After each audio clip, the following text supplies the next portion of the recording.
Good morning everyone. आज हम lab assistant के ऊपर अपना जो सिलेबस है उसका जो 12th का जो पहले चैप्टर है इलेक्ट्रोस्टैटिक उसके ऊपर अपन चर्चा करेंगे। तो उस स्थिर विद्युत की हिंदी में क्या बोलेंगे, स्थिर विद्युत की।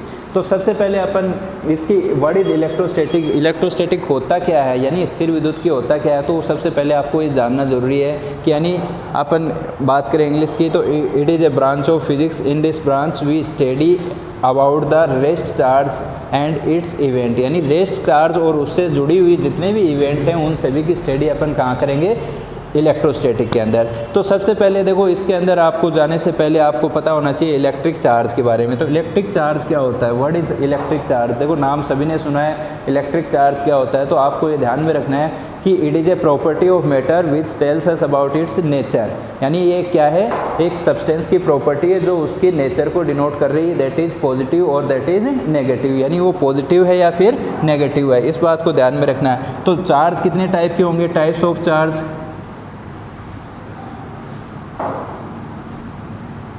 दो टाइप के होंगे। कितने टाइप के होंगे, दो टाइप के। तो दो टाइप में कौन सा है, एक पॉजिटिव हो जाएगा बेटा और दूसरा नेगेटिव हो जाएगा। ठीक है, पॉजिटिव यानी आपको ये भी ध्यान में रखना है कि सेम चार्ज एक दूसरे को क्या करेंगे, रिपेल करेंगे, और अपोजिट चार्ज एक दूसरे को क्या करेंगे, अट्रैक्ट करेंगे। तो ये एक प्रॉपर्टी होती है चार्ज की। तो आपको ये भी ध्यान में रखना है कि सेम चार्ज एक दूसरे को क्या करते हैं बेटा, रिपेल करते हैं, और अपोजिट चार्ज एक दूसरे को अट्रैक्ट करते हैं। अब देखो यहाँ से Q को अपन डिनोट कैसे करेंगे, स्मॉल q या कैपिटल Q से डिनोट कर सकते हैं भाई चार्ज को। ठीक है, और जो करंट की जो अपना फॉर्मूला होता है, I का जो फॉर्मूला होता है वो क्या होता है, Q/T या dQ/dt। ये अपन ने फॉर्मूला पढ़ा था dQ/dt। इसके आधार पे भी अपन इसको डिफाइन कर सकते हैं। देखो Q = अपन क्या लिख सकते हैं, Q = IT। तो यहाँ से I करंट है और T टाइम है, तो यहाँ से इसकी यूनिट क्या आ जाएगी, ampere into second, ampere into second याद रखनी है आपको। अपन डायमेंशन यानी बीमा की बात करें तो अपन बीमा को क्या लिखेंगे, देखो A की जो डायमेंशन होती है वो A ही होती है, और T की सेकेंड को क्या लिखेंगे, T। तो 80 इसकी क्या आ जाएगी, डायमेंशन आ जाएगी। ये क्या आ गई इसकी डायमेंशन इक्वेशन। अब यहाँ पे ये चार्ज स्केलर है या वेक्टर है तो उसको भी आपको ध्यान में रखना है। It is a scalar quantity, ये क्या है, स्केलर क्वांटिटी है। तो ये आपको क्या है, बेसिक इन्फॉर्मेशन है आपकी इलेक्ट्रिक चार्ज के बारे में, वो भी आपको ध्यान में रखनी। अब देखो यहाँ पे इसकी SI यूनिट की बात करें, इलेक्ट्रिक जो चार्ज है उसकी SI यूनिट क्या होती है, उसकी अपन थोड़ी सी बात करें तो आपको याद रखना है कूलाम, C से डिनोट करेंगे और क्या लिखेंगे, कूलाम। SI यूनिट क्या लिखोगे भाई, कूलाम। इस बात को आपको ध्यान में रखना है, कूलाम क्या होती है, इसकी SI यूनिट होती है। तो ये बेसिक इन्फॉर्मेशन है किसके बारे में, इलेक्ट्रिक चार्ज के बारे में। तो ये चार्ज क्या होता है इसके बारे में अपन ने यहाँ पे देख लिया। अब देखो किसी भी बॉडी को अपन चार्ज कर सकते हैं तो उसकी तीन विधियाँ हैं, तीन मेथड ऑफ चार्जिंग है। कैसे, एक तो आपको देखो बेसिक आपको आनी चाहिए बाई रबिंग, यानी रब करके किसी भी ऑब्जेक्ट को देखो, जैसे अपन हाथ हथेलियों को रब कर रहे हैं तो उस टाइम पे क्या है, एक बॉडी चार्ज हो जाएगी, दूसरी दोनों चार्ज हो जाएंगी। एक जैसे इलेक्ट्रॉन एक बॉडी से दूसरी बॉडी में ट्रांसफ़र हो रहे हैं, सपोज करो ये बॉडी A है और ये बॉडी B है, तो A से B की तरफ इलेक्ट्रॉन ट्रांसफ़र हुए, अपन ने एक दूसरे को रब किया तो इलेक्ट्रॉन का ट्रांसफ़र किधर हुआ भाई, A से B की तरफ। तो अपन यहाँ पे क्या देखेंगे, ये तो क्या हो जाएगी पॉजिटिव और दूसरी ये क्या हो जाएगी नेगेटिव। ये तो क्या हो जाएगी आपकी पॉजिटिव और दूसरी क्या हो जाएगी नेगेटिव। तो इस बात को ध्यान में रखना है कि एक बॉडी दूसरी बॉडी को रब करने पर वो क्या हो गया, इलेक्ट्रॉन का ट्रांसफ़र होगा, तो उस टाइम पे बॉडी क्या हो जाती है, चार्ज हो जाती है। दूसरा तरीका अपन यहाँ पे देखेंगे बाई कंडक्शन। बाई कंडक्शन में अपन क्या देखेंगे कि एक बॉडी और दूसरी बॉडी को अपन किसी वायर से जोड़ दें, यानी किसी चार्ज बॉडी को न्यूट्रल बॉडी से जोड़ दें, और अपन यहाँ पे क्या देखेंगे, इलेक्ट्रॉन उस बॉडी से दूसरी बॉडी में क्या होने लगेंगे, ट्रांसफ़र होने लगेंगे। तो उस टाइम पे अपन देखेंगे कि न्यूट्रल बॉडी क्या हो जाएगी, आपकी चार्ज हो जाएगी। तो उस मेथड को अपन क्या बोलेंगे भाई, by conduction, charging by conduction. तो कंडक्शन के अंदर जैसे एग्जांपल देखते हैं, अपन मोबाइल को चार्ज करते हैं तो मोबाइल के अंदर क्या होता है, जैसे चार्जर लगाया स्विच ऑन किया तो मोबाइल की बैटरी चार्ज होने लगती है। तो कौन सा मेथड है, ये कंडक्शन वाला मेथड है कि चार्ज बॉडी से अपन ने वायर को कनेक्ट करके क्या कर दिया, दूसरी बॉडी जो न्यूट्रल थी उसको अपन ने क्या कर लिया, चार्ज कर लिया। इसी तरह से अपन तीसरी जो मेथड है वो इंडक्शन। इंडक्शन में अपन क्या करेंगे कि विदाउट टचिंग, इन दोनों में तो अपन ने क्या किया, टच किया है। तीसरा जो मेथड है उसके अंदर विदाउट टचिंग अपन किसी बॉडी को क्या करेंगे, चार्ज करेंगे। और विदाउट टचिंग किसी बॉडी को चार्ज कर रहे हैं, इसका मतलब अपन को क्या करना पड़ेगा, उस बॉडी के पास क्या है, कोई चार्ज बॉडी लेकर जानी पड़ेगी। तो उस टाइम पे वो क्या हो जाएगा, अभी अपन ने देखा था कि अपोजिट चार्ज एक दूसरे को क्या करेंगे, अट्रैक्ट करेंगे। तो अपोजिट चार्ज वहाँ पे क्या हो जाएंगे, आपके सामने अट्रैक्ट हो जाएंगे। जैसे फॉर एग्जांपल, जैसे यहाँ पे अपन एक रोड ले रहे हैं, इसके ऊपर मैं क्या ले रहा हूँ, पॉजिटिव चार्ज ले रहा हूँ, और इसके पास मैं एक स्पेयर रख रहा हूँ। तो स्पेयर के अंदर इधर तो कितना आ जाएगा, सारा नेगेटिव आ जाएगा, और इसका सारा पॉजिटिव क्या आ जाएगा भाई, दूसरी साइड में चला जाएगा, राइट। तो इस पॉजिटिव को अपन क्या कर दें, ग्राउंड कर दें। तो ग्राउंड करेंगे तो ग्राउंड से इलेक्ट्रॉन ऊपर आकर इस पूरे पॉजिटिव को क्या कर देंगे, डिस्ट्रॉय कर देंगे। और ये जो रिमेनिंग जो चार्ज रह गया, जो नेगेटिव, ये क्या रह जाएगा, स्पेयर पे रह जाएगा। तो इस तरह से ये स्पेयर क्या हो गया, नेगेटिवली चार्ज हो गया। कब, जब अपन इसके पास पॉजिटिव रोड लेकर आए तब। यदि मैं यहाँ पे नेगेटिव रोड लेकर आता तो इधर क्या आ जाता, पॉजिटिव, और नेगेटिव उधर चला जाता और उसको ग्राउंड में कर देते, तो यहाँ पे सिर्फ और सिर्फ क्या रह जाता है, आपका पॉजिटिव चार्ज रह जाता है। तो इस तरह से अपन यहाँ पे देख रहे हो, विदाउट टच किए, यानी रोड को इसके साथ टच करेंगे तब तो ये मेथड बन जाएगा कंडक्शन, और विदाउट टच किए यहाँ पे अपन क्या कर रहे हैं, बॉडी को चार्ज कर रहे हैं, तो ये मेथड कौन सा कहलाएगा, इंडक्शन। तो ये तीन विधियाँ थी आपकी, इन तीनों विधियों के द्वारा अपन क्या है, किसी भी बॉडी को अपन क्या कर सकते हैं, चार्ज कर सकते हैं। ओके, चार्ज की देखो बेटा कुछ अनोदर यूनिट्स की भी अपन बात करेंगे, तो आपको ये भी ध्यान में रखनी, कंपटीशन में देखो कुछ भी पूछा जा सकता है। तो अनोदर यूनिट कौन कौन सी होती हैं,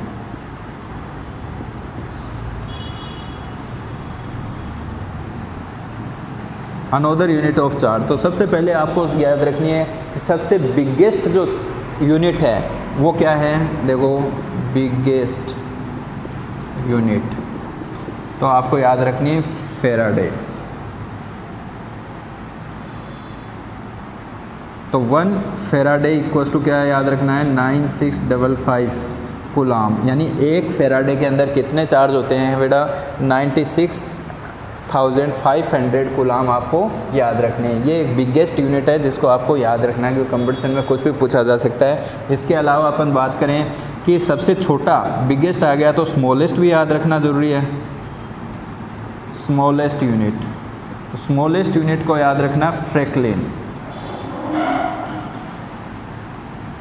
फ्रैंकलिन FR से लिखते हैं। या दूसरा आपको याद रखना है ESU, इलेक्ट्रोस्टैटिक यूनिट, क्या बोलेंगे इसको, इलेक्ट्रोस्टैटिक यूनिट, ESU, है ना। तो आपको ये ध्यान में रखना है। तो 1 कूलाम के अंदर कितना होता है, 1 कूलाम के अंदर आपको ये 3 × 10⁹ ESU या फ्रैंकलिन दोनों ही लिखे हुए आ सकते हैं, तो आपको कंफ्यूज नहीं होना है। 3 × 10⁹ फ्रैंकलिन। तो आपको ये दोनों यूनिट आपको अच्छे से आनी चाहिए भाई। आपकी क्या है, बिगेस्ट और स्मॉलेस्ट। ऐसा यूनिट अपन ने चर्चा करी ली थी, वो क्या होती है, कूलाम होती है। ऐसा यूनिट में कोई दिक्कत वाली बात नहीं है, उसको अपन C से इंडिकेट करते हैं। C का मतलब है कूलाम,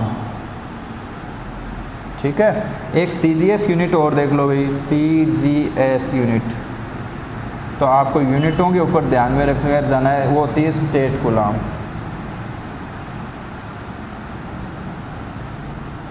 स्टेट कूलाम। तो ये आपकी 4-5 यूनिट हैं जिनको आपको अच्छे से तैयार करके जाना है। सिस्टम दे रखा है तो उसके अंदर जितना भी चार्ज है उस सभी चार्ज को आपको ऐड करना है, और ऐड करके आपको बताना है कि उस चार्ज के ऊपर ऐड करने के बाद जो रिजल्टेंट जो वैल्यू आ रही है वो पॉजिटिव आ रही है, तो अपन को बोलना है कि system will be positively charge. यदि आपकी वैल्यू नेगेटिव आ रही है तो आपको बोलना है system will be negatively charge, और आपकी वैल्यू 0 आ रही है तो आपको बोलना है system will be neutral. Correct है। तो अपन जैसे फॉर एग्जाम्पल देखो, यहाँ पे मैंने एक छोटा सा एग्जाम्पल से आपको एडिटिव प्रॉपर्टी समझा रहा हूँ कि 6E 4E -5E -10E ये 4 चार्ज अपन ने यहाँ पे सिस्टम में रख दिए, और रखने के बाद में अपन यहाँ पे देखो 6 और 4 को ऐड कर रहे हैं, तो 10E और माइनस का 10E और माइनस का 5E। तो ये सारा चार्ज ऐड करने के बाद में जो आपके पास जो वैल्यू आ रही है वो कितनी आ रही है बेटा, -5E।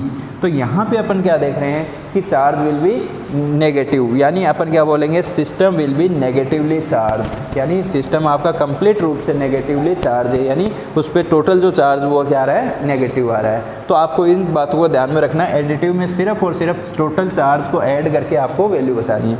दूसरी अपन बात करें कंजर्वेशन ऑफ इलेक्ट्रिक चार्ज, तो कंजर्वेशन ऑफ इलेक्ट्रिक चार्ज में अपन क्या देख रहे हैं कि जिस तरह से एनर्जी कंजर्वेशन रूल आपने पढ़ा है कि उसमें क्या बताया था मैंने कि energy not be create not be destroy, it can change one form to another form. जैसे अपन यहाँ पे इलेक्ट्रिसिटी की बात कर रहे हैं, स्विच ऑन कर रहे हैं तो बल्ब ग्लो कर रहा है, तो उस टाइम पे electric energy convert into light energy. आप देख रहे हो पंखा चल रहा है तो उस टाइम पे अपन बोलेंगे electrical energy convert into mechanical energy. तो उसी तरह से अपन यहाँ पे भी अपन कंजर्वेशन ऑफ इलेक्ट्रिक चार्ज की बात करेंगे तो अपन क्या बोलेंगे, charge not be create not be destroy, it can transfer one body to another body. जैसे ही अपन ने स्विच ऑन किया तो अपन यहाँ पे देख रहे हैं चार्ज का फ्लो हो रहा है वायर के द्वारा एक बॉडी से दूसरी बॉडी के अंदर। तो जैसे आपका बल्ब के फिलामेंट में इलेक्ट्रिक चार्ज जा रहा है तो वो आगे की तरफ क्या है, रोटेशन हो रहा है, तो फ्लो ऑफ चार्ज को अपन क्या बोलते हैं, करंट बोलते हैं। तो आपको ये ध्यान में रखना है किसी भी बॉडी के ऊपर जो टोटल चार्ज है वो आपको क्या है, कंजर्व मिलेगा, यानी पहले उसको न तो नया क्रिएट कर सकते हैं न ही उसे डिस्ट्रॉय कर सकते हैं। तो आपको ये ध्यान में रखना है चार्ज विल बी कंजर्व है, ठीक है, बिफोर और आफ्टर दोनों ही कंडीशन में चार्ज क्या रहता है, कंजर्व रहता है। और इसके बाद में आता है क्वांटाइजेशन ऑफ चार्ज। तो क्वांटाइजेशन ऑफ चार्ज क्या है, एक इम्पोर्टेंट टॉपिक है और यहाँ से आपका क्वेश्चन लगभग पूछ भी लिया जाता है। तो क्वांटाइजेशन ऑफ चार्ज को आपको अच्छे से तैयार करके जाना है भाई। और वो क्या होता है, देखो, it is A list count of electric charge, यानी ये चार्ज का छोटे से छोटा मान जिसको अपन क्या है, कोई भी सिस्टम का टोटल जो चार्ज बताया जाता है वो कंप्लीट चार्ज उसका मल्टीपल फॉर्म होता है। जो अपना छोटे से छोटा चार्ज अपन यहाँ पे इंडिकेट करेंगे तो किसी भी सिस्टम के चार्ज को अपन Q = NE के द्वारा इंडिकेट करना है आपको। What is N? N is the number of electron और E क्या है, चार्ज ऑफ इलेक्ट्रॉन, और Q यहाँ पे क्या है, टोटल चार्ज। जो जैसे अपन यहाँ पे मैंने लिखा -5e, तो 5 × E, तो E का मतलब आपका नेगेटिव चार्ज है, तो 1.6 × 10⁻⁹ कूलाम इसके ऊपर इलेक्ट्रॉन के ऊपर जो चार्ज होता है वो आपको डायरेक्ट याद रखना है, 1.6 × 10⁻⁹ कूलाम होता है। तो कंप्लीट चार्ज आपको याद रखना है, इसी वैल्यू की मल्टीपल फॉर्म में ही आपको मिलेगा, इसी का क्या है, मल्टीपल फॉर्म ही आपको मिलेगा। तो आपको इसको ध्यान में रखना है कि आपकी जो E की वैल्यू होती है वो क्या 1.6 × 10⁻⁹ कूलाम होती है, राइट। तो आपको यहाँ पे क्या करना है, जैसे आप में एक एग्जांपल से समझो, how many electron in 1 coulomb, तो आपके यहाँ पे क्या लिखोगे, Q की वैल्यू 1 कूलाम, E की वैल्यू 1.6 × 10⁻⁹ है। तो N की वैल्यू यहाँ से फाइंड आउट करनी है, तो N = Q/E वाले फॉर्मूले से अपन सोल्व करेंगे प्रॉब्लम को। तो Q की वैल्यू कितनी दे रखी है, 1 कूलाम, E की वैल्यू 1.6 × 10⁻⁹ है। इसको अपन सोल्व किया, -19 ऊपर गया, प्लस का 19 हो गया, 1.6 हो गया, और इसको मैंने लिख दिया भाई, पॉइंट हटा दिया और एक 0 इधर कर दिए, तो 100/16। तो उसको अपन डिवाइड करेंगे, 100 को 16 से डिवाइड करेंगे तो 6.25 10⁻18 ये एक नंबर आपके सामने आएगा जिसको आपको डायरेक्ट याद रखना है। कंपटीशन के अंदर क्या देखना है कि 1 कूलाम चार्ज में कितने इलेक्ट्रॉन होते हैं, how many electron in 1 coulomb charge. तो आपको आंसर तुरंत प्रभाव से आना चाहिए 6.25 10⁻18। तो ये संख्या आपको डायरेक्ट याद रखनी है। इसी तरह से आपको बोल दे कि 100 कूलाम में कितने इलेक्ट्रॉन होते हैं, तो इसी नंबर को 100 से सीधा मल्टीप्लाई करोगे, वहाँ पे इतना टाइम नहीं होता है। तो आपको 6.25 को 100 से मल्टीप्लाई करेंगे तो ये पॉइंट अपने हट जाएगा। तो आप क्या लिखोगे, 625 × 10⁻18। तो ये एक छोटा सा क्या आ गया, आपका नंबर आ गया, जिसको आपको क्या है, सीधा याद रखना है, किसको भाई, 6.25 10⁻18 को। ओके, तो कूलाम्स लॉ के ऊपर अपन बात करेंगे। तो कूलाम्स लॉ अपना लैब असिस्टेंट क्या है, शुरुआत यहीं से हो रही है। तो आपको पहले वाला जो मैंने बताया है वो भी आपको दिमाग में होना चाहिए कि चार्ज की बेसिक इन्फॉर्मेशन अपन ने डिस्कस कर ली। अब चार्ज से जुड़ी हुई जो बातें हैं वो अपन कूलाम्स लॉ के अंदर पढ़ने जा रहे हैं। तो कूलाम्स लॉ कब और किस पे लागू हो रहा है उसके ऊपर बात करेंगे। देख सकते अपन ये क्या देखा था कि पॉजिटिव एक दूसरे को रिपल कर रहे थे और नेगेटिव एक दूसरे को अट्रैक्ट कर रहे थे। तो उनके बीच में एक फोर्स लग रहा था। उस फोर्स को सबसे पहले किसने बताया भाई, कूलाम ने। सपोज करो 2 चार्ज दे रखे हैं अपने को, यहाँ पे मैं ले लूँ Q1 और यहाँ पे मैं ले रहा हूँ भाई Q2। दोनों चार्ज के बीच में आपकी ये जो डिस्टेंस है इसको मैं R से इंडिकेट कर रहा हूँ, राइट। तो यहाँ पे उसने बोला कि Q1 और Q2 के बीच में जो लगने वाला जो फोर्स है, उस फोर्स को उसने क्या बताया कि F डायरेक्टली प्रोपोर्शनल है भाई Q1 और Q2 के, यानी इन दोनों के प्रोडक्ट के ये क्या है, डायरेक्टली प्रोपोर्शनल है। और इन्वर्सली प्रोपोर्शनल है किसके, 1/r² के, राइट। इन दोनों को कंबाइंड फॉर्म में लिखेंगे तो F इक्वल्स डायरेक्टली प्रोपोर्शनल क्या आ जाएगा, Q1 Q2/r², राइट। तो यहाँ से F इक्वल्स टू क्या लिखोगे, K Q1 Q2/r²। तो ये आपका क्या आ चुका अभी कंबाइंड रूप से फोर्स आ चुका, K Q1 Q2/r², राइट। तो यहाँ पे K क्या है, कूलाम कांस्टेंट। K को क्या लिखोगे अलग से, कूलाम कांस्टेंट।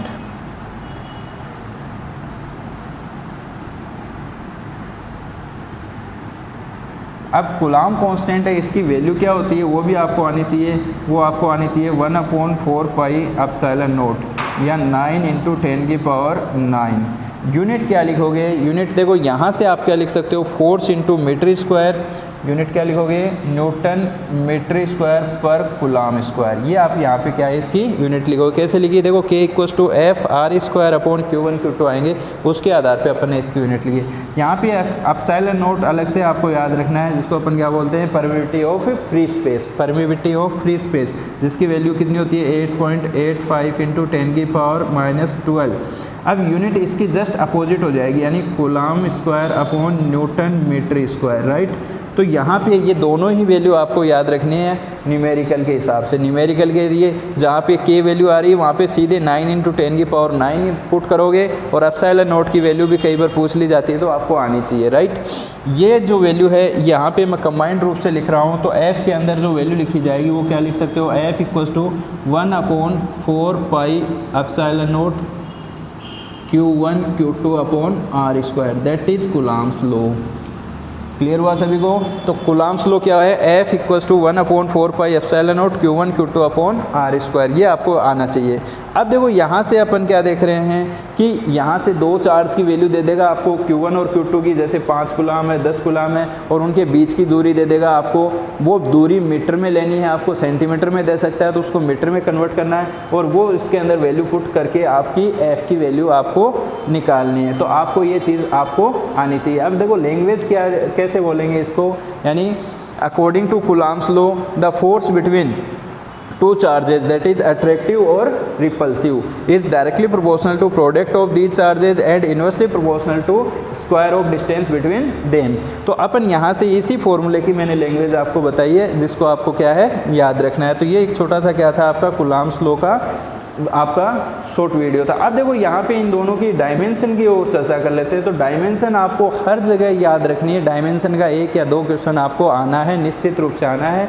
तो यहाँ से देखो K की डायमेंशन की बात करते हैं, तो K की जो यूनिट है देखो न्यूटन मीटर²। तो न्यूटन की m1 L1 T-2 फोर्स की डायमेंशन आपको सीधी आनी चाहिए। मीटर² है तो L2 आएगा बेटा, और अपोन में कूलाम स्क्वायर है, कूलाम की अभी बताई थी मैंने 80, तो A² T²। तो इसको रीअरेंज करेंगे तो m1 L3 T-4 और A-2, ये आपकी क्या आ गई भाई, K की डायमेंशन आ गई। इसी तरह से ε0 की बात करें तो ε0 की यूनिट जस्ट इसकी अपोजिट है। तो यहाँ पे जो डायमेंशन में प्लस आ रहा है उसको माइनस कर दो, माइनस आ रहा है उसको प्लस कर दो। तो ε0 की जो डायमेंशन आएगी वो क्या आएगी, -1 L⁻³ T⁻+4 A⁻²। ये आपकी क्या आ चुकी है भाई, ε0 की डायमेंशन आ चुकी है। तो ये दोनों चीज़ें आपको आनी चाहिए। अब यहाँ पे अपन बात कर रहे हैं इनके बीच में कोई मीडियम नहीं है। मीडियम होता तो अपना क्या होता फोर्स, तो वो फोर्स कैसे लिखते हैं, यहाँ पे एप्सिलॉन की जगह आपका क्या है एप्सिलॉन आ जाता। तो आपको उसका भी रिलेशन आपको ध्यान में रखना है, इन द मीडियम, यानी मीडियम के प्रेजेंस में।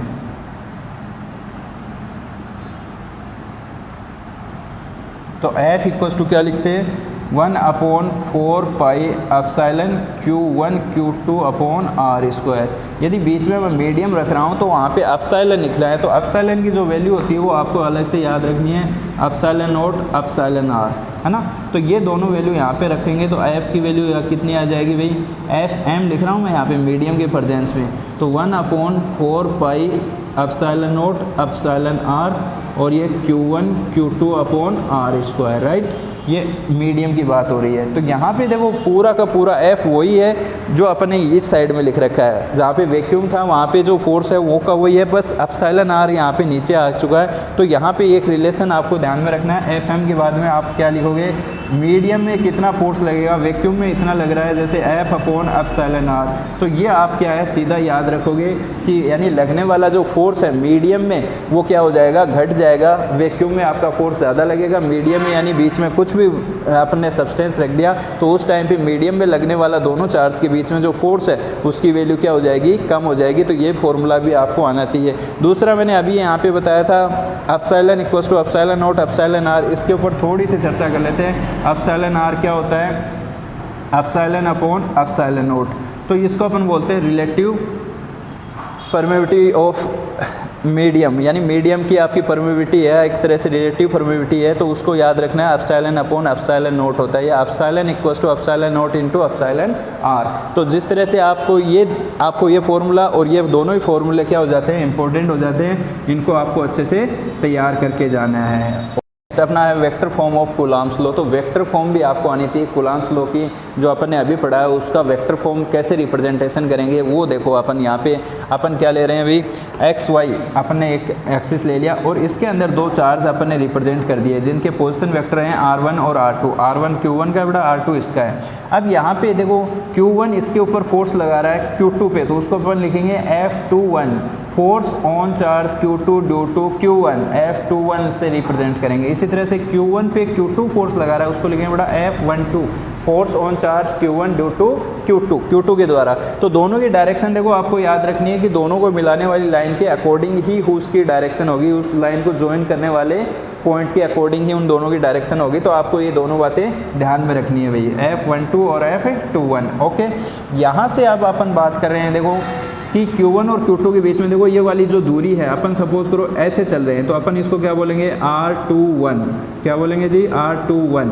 अब देखो R21 को कैसे निकालेंगे, ये जो वेक्टर लॉ अपन ने पढ़ा है कि ये इसकी टेल हेड ये सीक्वेंस में चल रहे हैं, इन दोनों को अपन क्या लिखेंगे, वेक्टर लॉ से देखो vector R1 plus R21 equals to क्या आ जाएगा, R2। ये R2 देखो ये हेड टकरा गए तो इसको अपन R2 लिखेंगे। तो R21 की जो वैल्यू आएगी वो क्या लिख सकते हो भाई, R2 माइनस का R1, राइट। तो इस बात को आपको ध्यान में रखना है। अब देखो कूलॉम जो फोर्स लिख रहे हैं कौन सा भी, F21, force on charge Q2 due to Q1। तो अपन यहाँ पे क्या लिखेंगे, F21 जो वैल्यू लिखेंगे उसकी जो वैल्यू आएगी वो क्या आएगी भाई, K Q1 Q2 अपॉन ये जो वैल्यू लिखा था मैंने R21 है ना, इसका स्क्वायर लेंगे एक तरह से। तो इसके जो वैल्यू लिखेंगे वो क्या ले जाएगी, F21 equals to K Q1 Q2 upon R21। देखो यहाँ पे लिखा हुआ है R2 माइनस R1, क्या लिखोगे, R2 माइनस का R1 और इसका होल स्क्वायर। और यहाँ पे अपन क्या लिख सकते हो, R21 का यूनिट वेक्टर। एक तरह से एक फॉर्मूला तो अपने पास ये आ गया अभी, ठीक है। डायरेक्शन यूनिट वेक्टर किसको शो कर रहा है अभी, डायरेक्शन को। इसी तरह से सिमिलरली लगा के क्या लिखेंगे, क्या लिखोगे, F12 यानी 12 जस्ट अपोजिट है। इस टाइम पे एरो अपन इधर लगाएंगे और यहाँ पे 12 लिखेंगे तो अब ये प्लस ये R1 के बराबर होंगे। तो आप इसी को भी अपन क्या लिख सकते हैं, R2 plus R12 equals to क्या लिखोगे भाई, R1। यहाँ से R12 की जो वैल्यू आएगी वो R1 माइनस का R2, ये जो वैल्यू आपके सामने आ रही। तो इसी को अपन क्या लिखेंगे, R12 equals to K Q1 Q2 upon R12 का स्क्वायर। तो यहाँ पे अपन स्क्वायर की वैल्यू पुटअप कर दो तो K Q1 Q2 upon R1 minus का R2 का होल स्क्वायर और R12 यूनिट वेक्टर। ये वैल्यू आपके सामने जस्ट इक्वेशन ये फर्स्ट आ गई थी और ये इसको अपन क्या बोल सकते हैं भाई, सेकंड बोल सकते हैं। तो फर्स्ट और सेकंड दोनों आपकी इक्वेशन दिख रही है। यहाँ से अपन देख रहे हैं कि फोर्स का जो मैग्नीट्यूड है ये इस पर जितना फोर्स लगा रहा है उतना ही ये इस पर फोर्स लगा रहा है। तो दोनों का मैग्नीट्यूड तो क्या रहेगा, सेम रहेगा, बट इन दोनों की नेचर यानी इन दोनों की जो डायरेक्शन है वो क्या है, जस्ट अपोजिट है। तो अपन यहाँ पे इन दोनों इक्वेशन से अपन क्या लिख सकते हैं, from equation first and second, first और सेकेंड से क्या लिखोगे भाई, F12 इक्वल्स टू माइनस का F21 क्लियर हुआ। तो ये किसको शो कर रहा है, आपका बहुत अच्छा क्वेश्चन यहाँ से बन रहा है कि कूलम्ब्स लॉ है, न्यूटन्स थर्ड लॉ को फॉलो कर रहा है। तो आपके पास क्वेश्चन आ सकता है कि कौन से लॉ को फर्स्ट कूलम्ब्स लॉ फॉलो कर रहा है, first law, second law, third law या नन ऑफ दीज। तो आपको याद रखना है न्यूटन्स थर्ड लॉ को ये क्या कर रहा है, फॉलो कर रहा है, Newton's third law of motion. वहाँ पे अपन ने क्या पढ़ा था, ये इसके ऊपर जितना एक्शन कर रहा है उतना ही ये इसके ऊपर रिएक्शन कर रहा है। तो न्यूटन थर्ड लॉ को ये क्या करेगा, फॉलो करेगा भाई, F12 = -F21। ओके।